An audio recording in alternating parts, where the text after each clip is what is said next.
Shalom, I'm Rabbi Levi Wolff, and welcome back to another moment of modern lessons from ancient wisdom. A few weeks ago, a video went viral exposing a wealthy Indian family who stole items from a really beautiful luxury hotel. The video, which was posted on social media, shows the family caught red-handed with luggage bags full of towels, a hairdryer, fancy jars that they pinched from their hotel rooms. How did a well-to-do family end up doing things like that? I bet it started actually years ago when they first took the small things, a washcloth, and then the next time a towel, and then a bathrobe. That's how it is in life. It all starts with the small, insignificant things.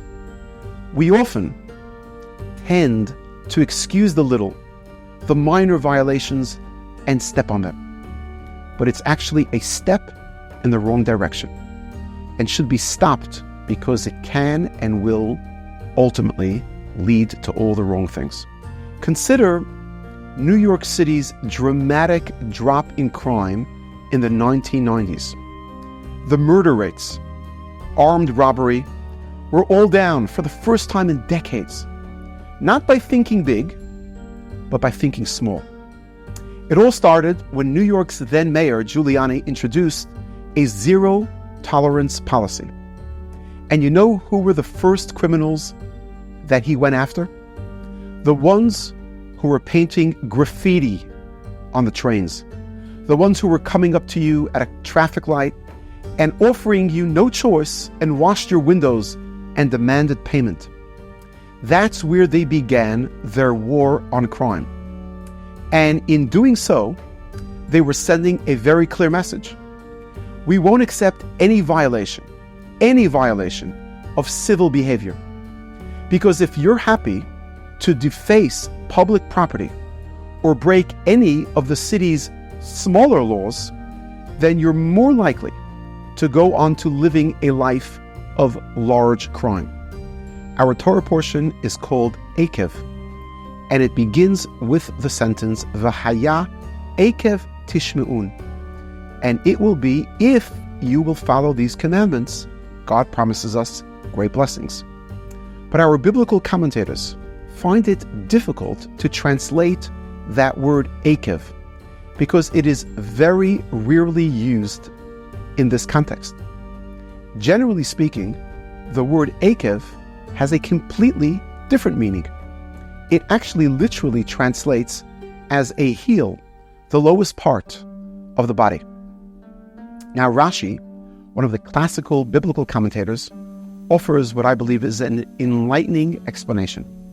What the Torah is saying is that we must make sure that we focus on the easy commandments that people tend to step on and take for granted.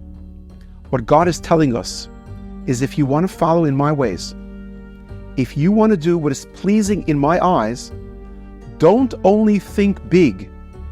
Thinking small also has merit.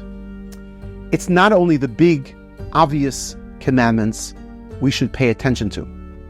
We should be concerned about those seemingly small things which people trample upon, which we stomp over with our heels, which we neglect and often abandon. Only then will life turn out truly satisfying. The same principle applies to our interpersonal relationships.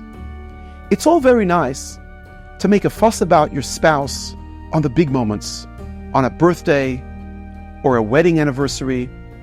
These are the large occasions in one's life. These acts are expected. They're almost predictable. But what are you doing on your daily habits to show your loved ones how much you appreciate them? Perhaps even sending a nice text, a WhatsApp during the day, or bringing home your favorite treat, or simply making a cup of tea to enjoy and share a nice conversation with your spouse. It is these small, seemingly insignificant moments that are actually the ones that build the foundations for true, lasting relationships. Remember Akev. We've got to learn to indeed sweat the small stuff. Trust me, the big stuff will follow.